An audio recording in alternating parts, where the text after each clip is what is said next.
député à l'Assemblée nationale ñu indi fa ñuy voté loi yi di contrôler li nga xamante ne mooy liggéeyu gouvernement bi mais aussi di càmbar évaluer li nga xamante ne moom mooy seen ay politique publique yàlla dogal ci fan yi ñu génn ñu indi fa benn proposition de loi su ngeen ko déggee mooy lu député lu mu mun a def pour tëgg loi parce que ñaar ñoo mën a tëgg loi exécutif mën nañu indi loi waaye législatif aussi mën nañu indi loi bu ñu ko indee loolu proposition la doon alors proposition boobu nag la suñu ay collègues déposé pour coppi li nga xamante ni moom mooy code électoral du Sénégal code électoral su ngeen ko gisee mooy lii moo tënk lépp luy waxu élection fii ci réew mi ak bitim réew ñi nga xamante ni dañoo nekk sénégalais nekk bitim réew lii moo leen tënk ci wàllu élection lii nag yàgg na am mais bu ngeen di déggee chaque jour ñu ngi wax code consensuel bu Kéba Mbaye bu 92 depuis boobu ba léegi Sénégal ci la amee ñetti alternance démocratique ci 25 ans alors code boobu nag coppi nañ ko ay yoon bi ci mujj nag dañoo mujj dindi 92 bi sax def ko maintenant 2021 bii mooy code 2021 bi mais ci diggante bi changé nañ ko ba indi 2023 bi moom bi nekk en vigueur actuellement képp kuy wax ci waxu élection ci wala ngay wax ci waxu code électoral bii nga war a am ñu xëy suba ñoom ñu ni président de la république woote na dialogue pour waxtaanee système politique bi yàlla dogal man ma bokkoon ci ñi njëkk a nekk wax en tant que opposant ni nañu dem wuyu ji woote président de la république président organisé ko ak sénégalais yëpp mu pour la première fois dans l'histoire de notre pays ñu organiser un dialogue national autour de la question politique dialogue yi daan am yëpp dialogue national la autour de plusieurs sujets et de plusieurs thématiques mais bii nii c'est la première fois dans l'histoire de notre pays Sénégal yëpp daje pour waxtaane seen code électoral wax seen processus électoral wax na ni ñuy organiser élection waxu parti politique c'est la première fois dans l'histoire de notre pays kon c'était un moment important kon bañ ci jógee ñu jël rapport bi yóbbul ko président man bokkoon naa ci opposant bi nga xam ne j'étais le seul d'ailleurs opposant bu fekkee woon bi ñu joxe rapport président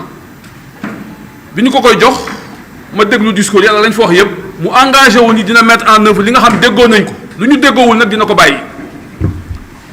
bi ñu demee ba mettre en place un groupe bu liggéey ci groupe boobu di ci liggéey ñun ñu toog di ko xaar pour que mu indi texte yi nga xamante ni ñoo war a changer code électoral bi à l'Assemblée nationale ci diggante bi ci la ñu sunu collègues yi déposé proposition de loi ni dañuy changer code électoral bi notamment ci article 29 ak article 30 bi ma ko gisee dama tiit ma ni c'est la première fois ci histoire aussi Sénégal ay député jug ni dañuy changer code électoral amoon na mais amul suite parce que lii boo koy laal du n'importe qui moo war a laal code électoral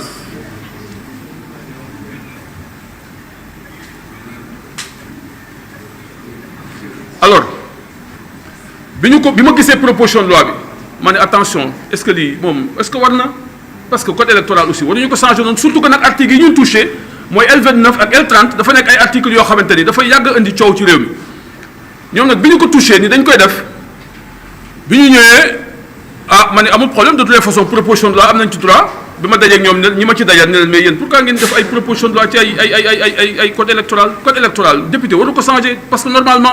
parce que consensus lañ koy tëggee à chaque fois bu ñu ko tëggee ni ñu ko fi changé yépp te président Macky Sall changé ko te amul consensus dafa indi coow yu bari kon donc consensus moo ko am surtout que nag ñu jóge ci dialogue alors bi loolu amee ma ni kon c'est normal ñu jox ñu texte bi envoyé ko président ñuy xaar ndax président jox na avis am joxul avis ba 10 jours am mat ñu programmé rencontre bi ñu ko programmé ko en procédure d'urgence àjjuma réunion conférence des présidents mu jeex 17h ñu ni programmé nañu plénière bi le lendemain à 9h samedi man waa mais lii nan la mën a demee procédure d'urgence dafa am yoon kenn mënu xëy suba rek convoqué procédure d'urgence ñaar ñoo ko mën def président de la République moo ko mën demander su ko demander c'est de fait mais bu ko député demander dafa am yoon bu mu war a jaar et c'est en ce sens-là qu'ils ont violé le règlement intérieur en son article 82 et je peux vous le lire pour que ngeen xam liiroon naa ko mais c'est toujours bon ñu dellu siwaat ci pour ñu xam lan la article 82 wax Article 82 de fournir la discussion d'urgence. Et ça, c'est dans le chapitre procédure en discussion en plénière. La discussion d'urgence peut être demandée sur les affaires soumises aux délibérations de l'Assemblée, soit par un nombre de députés au moins égal au 10e, ou soit par le président de la République. L'urgence est de droit lorsqu'elle est demandée par le président de la République. La demande faite par des députés est mise immédiatement aux voix, soit à main levée, soit par vote électronique, lorsque deux avis contraires se sont exprimés. Si l'urgence est repoussée, l'affaire est examinée selon la procédure ordinaire. Maintenant, si l'urgence est déclarée, l'Assemblée nationale fixe immédiatement les dates de la réunion de la commission compétente et de la séance plénière. Lii le article 82 wax su fekkee 17 députés ñoo bëgg ñu examiner texte en procédure d'urgence dañuy ñëw taxaw plénière président bi ni j'ai reçu telle affaire proposition de loi de diw wala projet de loi diw mais am na 17 députés ci sunu ay collègues nee nañ dañu bëgg texte bi ñu jàllale ko en procédure d'urgence bu kenn réagirul kenn waxul doon wax kenn waxul déet texte bi day jàll procédure d'urgence bu fekkee dafa am ñaar ñu contre dañuy dem vote bi nag mën na nekk voix par main levée wala nekk voix électronique lii nii jaaruñu fii dañoo dem directement jaar conférence des présidents convoqué commission convoqué plénière te warul demee noonu moo tax bi ñu ko indee en commission ma laaj leen ma ne leen avis président bi laa bëgg a xam lan la président wax ci lii tontuwuñu ma laajaat leen lan la président wax son avis il serait bien que ngeen distribuer ko pour non seulement ñu xam son avis au plan technique mais deuxièmement ñu xam ndax moom moo demandé procédure d'urgence wala déjootu tontuwuñu ma ci laa xam ne nag caaxaan ba commencé na am maître Tall bi président commission bi ni 17 de nos collègues ont demandé l'examen de ce texte en procédure d'urgence ma ne ko njuumte am na déjà ma xaar plénière moo tax bi ñu ñëwee plénière ma soulever ce qu'on appelle la question préalable en article 83 mooy suñu liiree rapport bi balaa ñoo dugg ci débat yi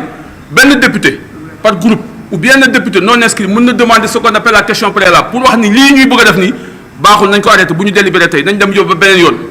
bi ma ko defee président bi moom ma njëkk a tontu ni ma le règlement intérieur n'a pas été violé mais boobu xamul ni article 69 bu sunu règlement intérieur moo wax ni les projets et les propositions de loi sont soumis à l'Assemblée nationale. Ils doivent être formulés par direct et sont adressés au président de l'Assemblée nationale. Celui-ci en donne connaissance à l'Assemblée nationale qui en constate le dépôt. L'auteur ou les auteurs en sont informés. Les projets et propositions sont distribués aux députés au moins 10 jours avant leur examen par la commission compétente, sauf en cas d'urgence motivée. Sauf en cas d'urgence motivée. Ils sont inscrits et numérotés dans l'ordre de leur arrivée sur un rôle général. Les propositions sont après examen par le bureau aux fins de recevabilité communiquées au président de la République qui doit faire connaître son avis au président de l'Assemblée nationale dans les 10 jours à compter de leur transmission. Le président de l'Assemblée nationale en informe l'auteur, passer ce délai, la procédure suit son cours. Donc lii mooy article 69 lii moo war a jiitu lépp loo xamante ne parce que président dafa war a informer assemblée bi ni jot naa mbir moomu ma jot nag nii ak lii ak la acte est donné à ce dépôt. Alors commission technique article 46 moo ko organisé c'est l'article 46 qui dit les commissions sont convoquées à la diligence de leur président par écrit, par voie de presse ou par tout autre moyen. Elles doivent l'être 48 heures au moins avant leur réunion. Et puis vendredi, le conférence des présidents en réunion, convoqué, commission le lendemain à 9h. Donc ça veut dire que nous avons une procédure d'urgence. Mais conférence des présidents, vous voyez, c'est l'article 22. Article 22, moi, je vais vous dire la conférence des présidents.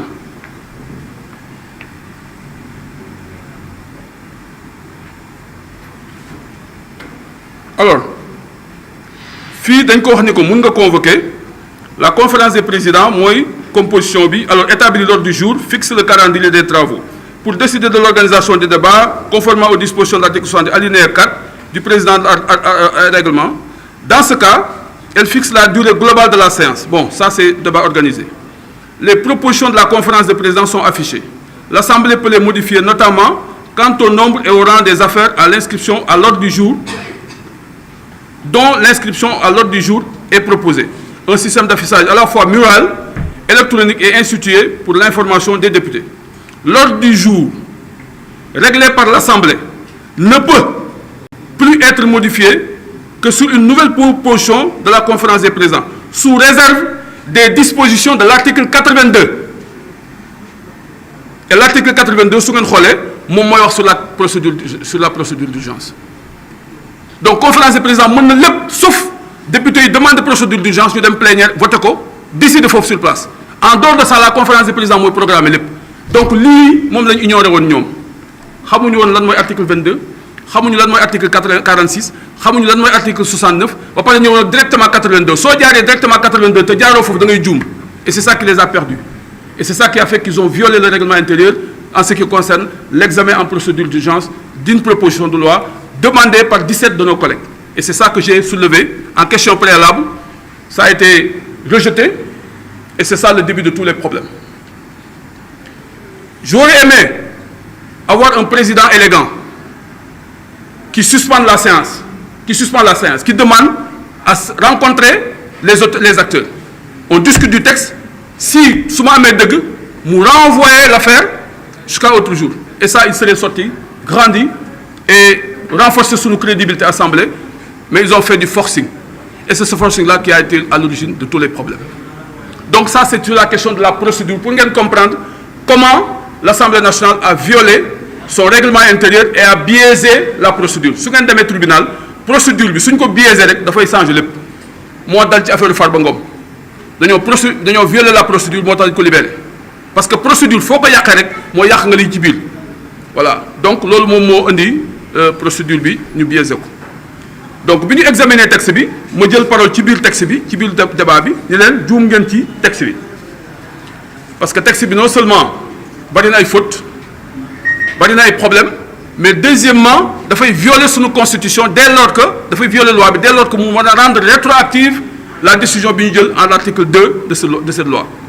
mooy que yow li ngay wax nii dafay dellu ginnaaw fekk ba ani yi nga xamante ne ñoo jiitu la ñu defoon loolu dafay dem fekk te loolu dafay violer ce qu'on appelle l'autorité de la chose jugée parce que tribunal bu ñu jugé kenn waru ko remettre en cause amnistie rek moo ko mën a remettre en cause wala grâce présidentielle te loolu constitution moo ko may président à part loolu kenn mënul remettre en cause des décisions de justice donc soo rétroagir loolu loi bi mooy mel na ni assemblée saa yu ko neexee rek mu jël loi ni léegi li ñu defoon yëpp day dellu ginnaaw donc tribunaux yi mën nañu tëj et ça c'est violer le principe de séparation des pouvoirs bi ñu ci waxtaanee ma ne leen retirer leen texte bi parce que baaxul ñu forcé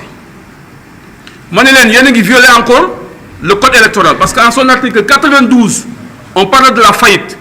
te dindi ngeen faillite fii te dindiwu leen ko fële su ngeen ko dindiwul fële mënu leen continuer débat bi parce que 92 mënul wax faillite ngeen dindi ko ci 29 ba pare bëgg a continuer mënul nekk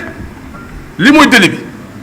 kii ku ko def mënoo bind ci inscription yi ñu dindi loolu léegi nag nee boo defee loolu dañ lay tëj lii ci biir texte bi même texte incohérence dafa am man leen kon su fekkee loolu am na génne leen retirer leen texte bi ñu forcé bi ñu forcé ñu voté loi bi ñu ko voté ñun ñu dañ koy attaqué au conseil constitutionnel ñun non inscrits ak waa Takku Wallu Aïssata Tall Sall bu ngeen fàttali ko moo ko annoncé ni dañuy def recours au niveau du conseil constitutionnel bi ñu ne dañuy def recours ñu commencé ñu organiser wu parce que boobu Anta Babacar Ngom wax na ma ni ma Tafsir il faut ñu def recours avant même